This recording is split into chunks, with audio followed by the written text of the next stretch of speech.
Welcome to the Not Old Better Show. I'm Paul Vogelsang, and this is episode number 216.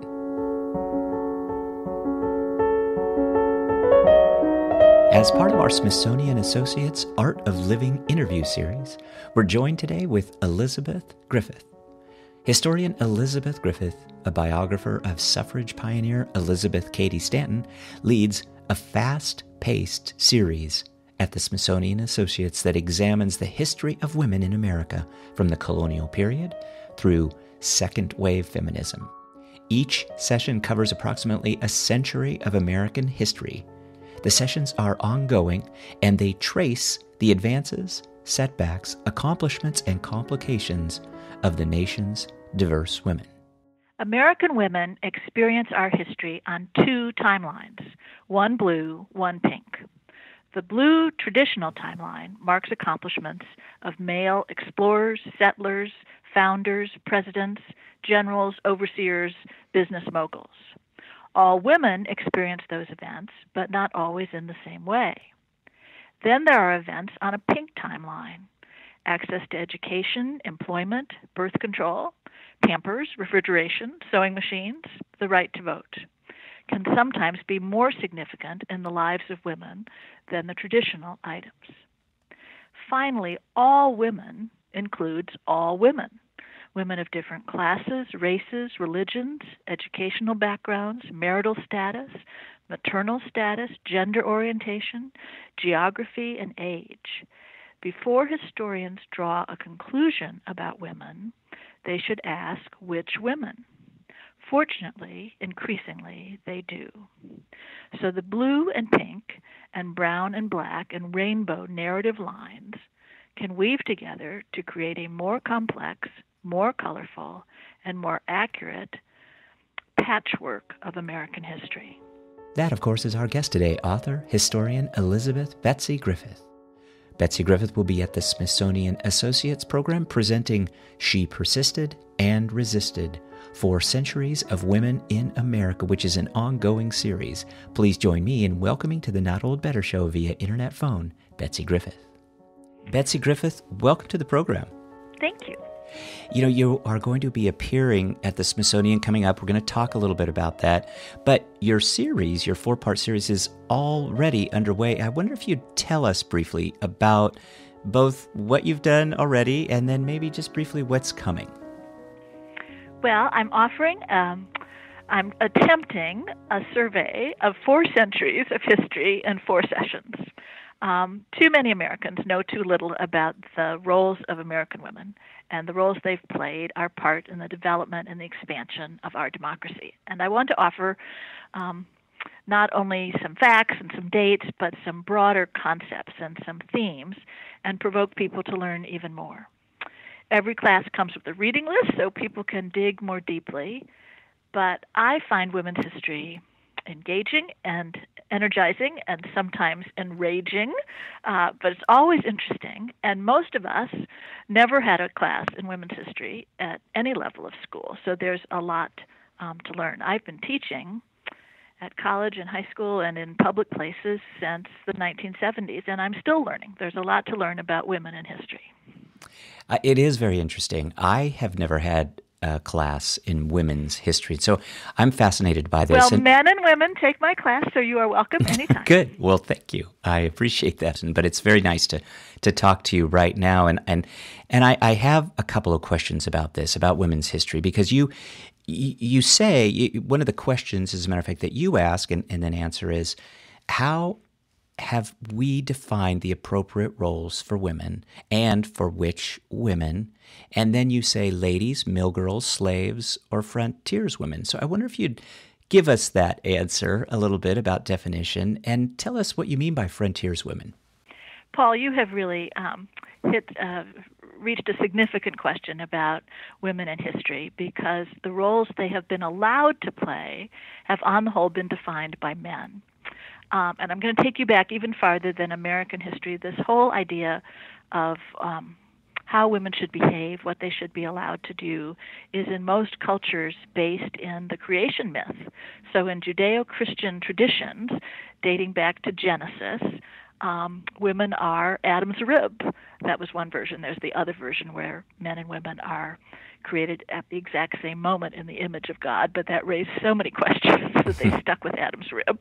But that meant women were secondary and submissive, and that got carried over into religious law and then into common law practice and then into statutory law.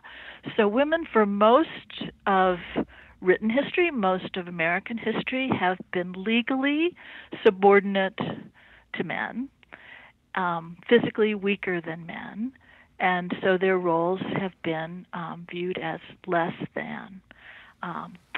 But there's another element here about not only the sort of attitudes toward women, but that those attitudes are then taught and reinforced. It's like that Rodgers and Hammerstein lyric that you have to be carefully taught. We have all been taught our roles and our biases. And so, for example, what people wear. In colonial America, little boys wore dresses until they were 6 years old. And if you looked at a picture of a colonial child, you would have a hard time telling whether we're a boy or a girl.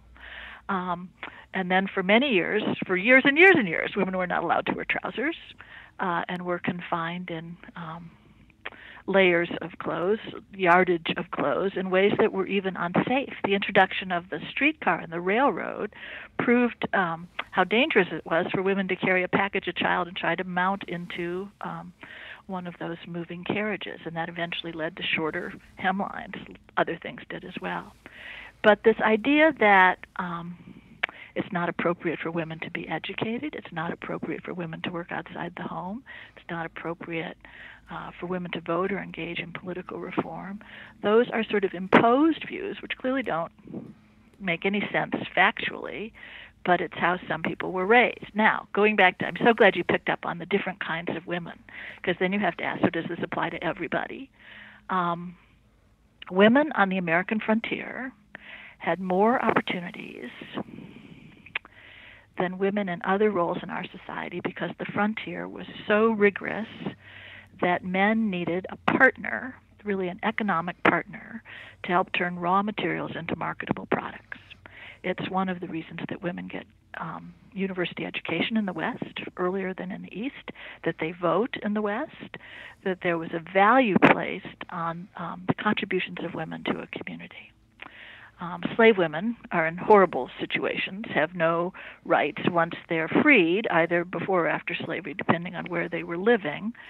Their opportunities would relate to their social status, their education, their skill sets. But then, another element of this is about the middle of the 19th century, when we began to have industrialization in this country, that changed this farm agrarian model that continued in the frontier, but on the East, there was less agrarianism, and people began to work in factories, which separated men from women, and it changed, again, the expectations. It created a class system, and it created ladies. And ladies who were not supposed to work, ladies were supposed to consume. There was something called the cult of true womanhood, and true women were pious, pure, domestic, and submissive. That makes you wonder what men were. But in that role, they were in charge of the family and the children and faith, and but women who'd had maybe a little exposure or experience or education took advantage of that and said, well, if we're in charge of those things, we're also in charge of reform and improving society, and let's see what we can do. And that led to women's involvement in all kinds of activities. Betsy Griffith, in your upcoming June 6th Smithsonian Associates program titled Reforming Women, you're to discuss... Yes, so let's go there. Let's talk about this idealized true woman who then evolves into the new woman, and these interesting things that you cite as coming about during this shift, this era of higher hemlines, as you suggest, the shorter hair, the great migrations, the widening sexual freedom and voting rights. Tell us a little bit about what those meant for women at that time in history. I will, but I want to backtrack a moment to reform because, again, challenging myself not to make generalizations about women. The on the majority of women who were ladies were going to be white, middle class women, North, South, Midwest, and as the frontier moves west, in the West.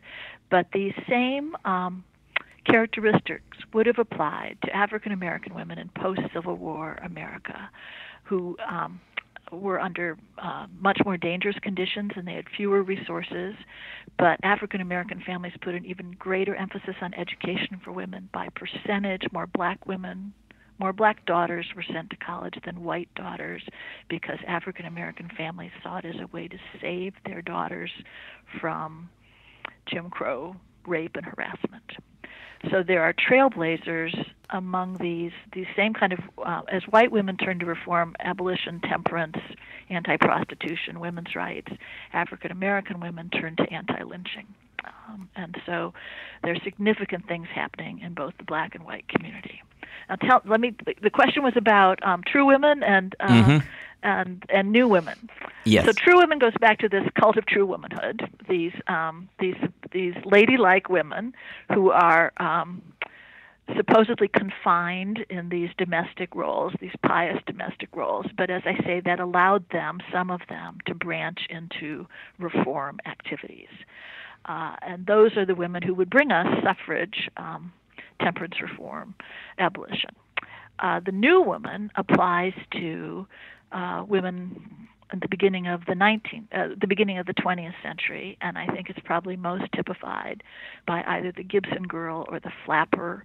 These were women who were more physically active, and not sure which came first, the shorter skirts or being able to breathe and move, or wanting to breathe and move, and so they shortened their skirts. These were women who had more opportunities for paid employment. But you were right to identify that sort of the metaphor of shorter skirts, shorter hair is a sign of liberation.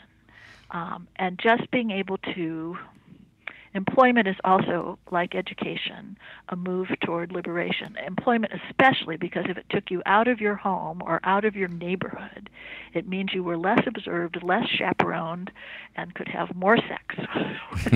You could have different courting rituals. You could neck more with the boy in 1910 than you ever could have in 1810, because everybody in your neighborhood, in your little small town, would have seen that happening and would have disapproved.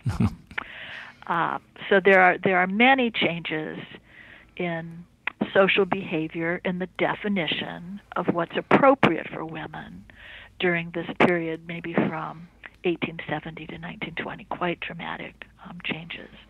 And these women, I want to go back and emphasize, many of them are working on very serious issues. The anti-lynching, which pushes, the lynching in the South pushes the great migration of many African Americans into northern cities. And voting will be an enormous change once women achieve it. They achieve it at the state level in the 20 years before they get it at the federal level, and that leads to greater engagement. So these new women have new opportunities. And then for both black and white women, it all comes to a crash with the Great Crash and the Depression. We are with Betsy Griffith. Betsy Griffith is going to be leading a 4-session evening lecture series titled She Persisted and Resisted, 4 Centuries of Women in America. As I say, the series is already underway as we're speaking. We talked for just a moment about the June 6th program. The final program in the series is scheduled for July 18th, and that's about Eleanor, Rosie, Rosa, and Betty. Who are they in the women's rights movement? I imagine everybody will know these women, the women who are known by their first names. Yes. Eleanor Roosevelt, Rosie the Riveter, Rosa Parks, Betty Friedan. Of course, Rosie the Riveter represents the hundreds of thousands of American women who went into the war work during the Second World War. And they each represent a different decade of women's history, different fields of endeavor. Mrs. Roosevelt in politics. Rosie represents women workers. Rosa Parks, of course, civil rights, and Betty Friedan, women's rights. So Eleanor, everybody knows, but relating to your just last question, she's really an example of the transition from a true woman to a new woman, because she was the dutiful wife and the mother of lots of children who evolves to be a political force of her own, taking on issues of labor and immigration and civil rights during her husband's administration and long afterwards. Rosie's important in so many ways, but two I want to mention in particular. One is that when these women went into the factories to be welders or to make parachutes or to rivet warships together, black and white women were working in similar jobs, and you were paid for the job. So that if you were a riveter, you got the riveter wage as opposed to the women riveter's wage, because riveting had previously been a male job. Some few men were still doing it, so they were all paid the same. It's one of the few examples of equal pay in American history, because they were able to do equal work. Now, if they were stitching parachutes, a quote woman's job, they got paid less. The other important thing about the Rosies is they reluctantly, maybe that's not entirely fair, people were very eager for the war to be over and to go home and have babies with the returning veterans. But a lot of women were sorry to give up the job because it gave them a paycheck and economic power and a sense of self-worth and a skill set. And so in American history, the number of women in the workforce has not decreased since 1945. It is an upward arrow from 1945 into the present. And women working changes every household in which a woman is bringing home a paycheck. It doesn't even have to be a big paycheck, but it changes the family dynamic. She might get to vote on what the new car is. She may be making more than her husband, and together they're able to take different kinds of trips or have different opportunities for their children. But women in the workforce has created enormous change in American life. We still don't have equal pay across the board, and we don't have adequate child care, as we didn't have adequate child care in World War II. Rosa Parks is the name best known to white audiences about black civil rights activists, but there are so many more. Frankly, if it hadn't been for black women in the civil rights movement from the time of the anti-lynching Ida Wells Barnett, Mary Church Terrell at the turn of the 20th century, if it hadn't, at the end of Rosa Parks' the Montgomery bus boycott, Martin Luther King would have been very happy to go back to being a parish minister, but it was the church ladies in his congregation who said, wait, you can't quit. What, quit? No, you got to keep going. And it was women like Ella Baker, who became the executive secretary of the Southern Christian Leadership Conference, or Daisy Bates, who chaperoned those Little Rock 9 to and from school every day for the entire school year. Diane Nash, who when the Freedom Riders were bombed in Anniston, Alabama, she got a bunch of kids from Fisk in Nashville, including John Lewis and our former mayor of D.C., and got on a bus and continued the Freedom Rides despite the terror of it. And Fannie Lou Hamer in the Mississippi Freedom Party, and Constance Motley, who is the second attorney on the Brown case and the woman who argues for James Meredith to get in the University of Mississippi, and then is the first African-American judge named ever by Lyndon Johnson. But there are all these. So Rosa represents, she's the name we recognize, but a wider audience would recognize all those other names. So it's important to acknowledge the work those women did.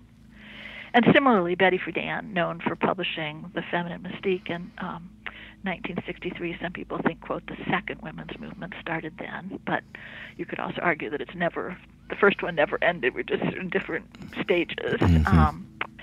But again, you have Martha Griffiths, who got us Title VII, Shirley Chisholm, you have Dolores Huerta and the farm workers, Wilma Mankiller and the Native American rights.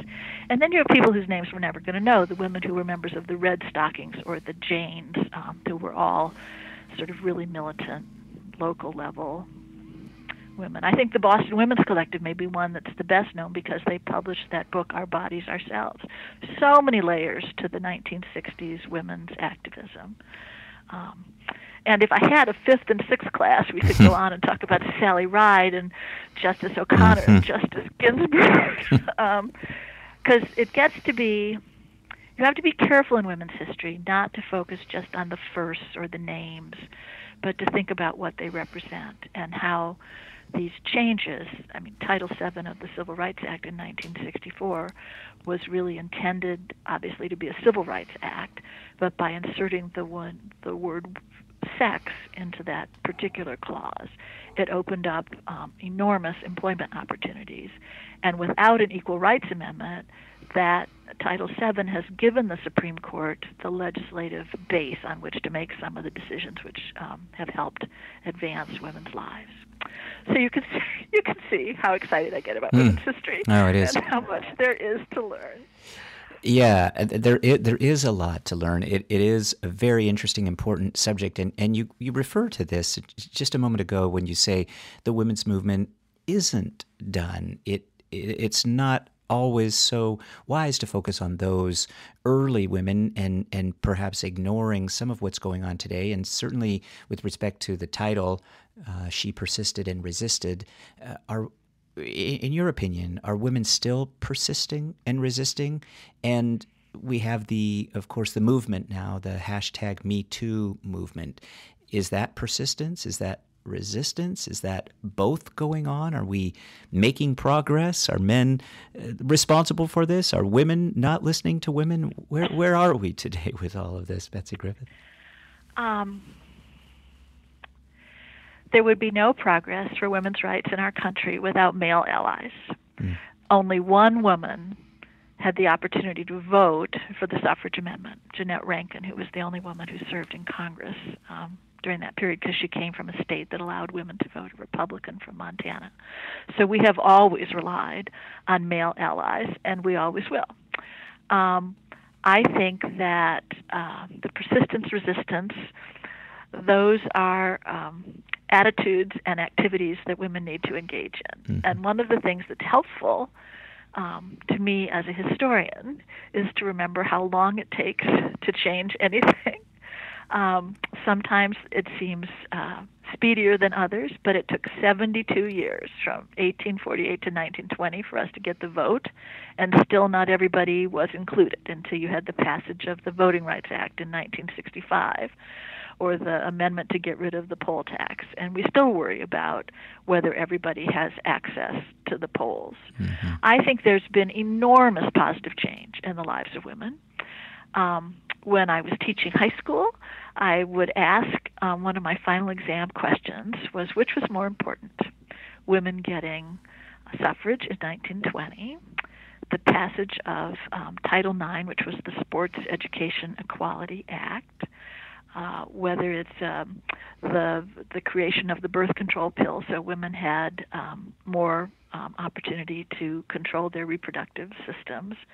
You know, how do you say what's making the greatest difference for women? Clearly, we have many more women being educated, many more women employed, and I think those two things then lead to the activism that allows women to use their vote. But we're still addressing sexual violence and harassment, issues of pay inequity, the need for child care, and as we've seen expressed just this week in the news, patriarchal attitudes sometimes abound. And but I think if you think of it in the course of American history as an expansion of democracy, that we just need to keep making sure that everybody's included and not assume, because maybe we personally have advanced, that means everybody has advanced. I've been so pleased that the Me Too movement has said this isn't just about movie stars or journalists, but it's about housekeepers in hotels and restaurant workers, people who don't have quite the power to be able to protect themselves in the ways that they would like. But I do think that having some women's history in your background is sort of like putting on armor, that you have the shield and sword of sisterhood to march forward and say, we can do this because we've done it before. And we have to persist and we have to resist. Betsy Griffith, What an interesting, important subject for women and for men. Thank you so much for joining us today. I could definitely talk to you for a long time. We're going to put links up to where we can find you, where we can find more information about the Smithsonian Associates program. But thank you so much for your time today. I appreciated the opportunity. Thank you. Absolutely. My thanks to our guest today, Betsy Griffith, who will be at the Smithsonian Associates program presenting She Persisted and Resisted, 4 Centuries of Women in America, which is an ongoing series. Check out our website for more information about the Smithsonian Associates program featuring Betsy Griffith. My thanks as well to the Smithsonian team for all they do to support our interviews. As usual, we'll post links to everything, and also as usual, my thanks to you, the listeners, for joining me today. Your time is valuable, and I'm grateful you're spending some of it with me. I am always interested in feedback, and you can leave that at iTunes, Google Play, or send me email at info@notold-better.com. Stay tuned for our next show, another great one, as we talk about better, the Not Old Better Show. Thanks, everybody, and please remember to check out genealogybank.com/NOBS for great genealogy newspaper articles, history, and data, and support the show. That's genealogybank.com/NOBS. Thank you.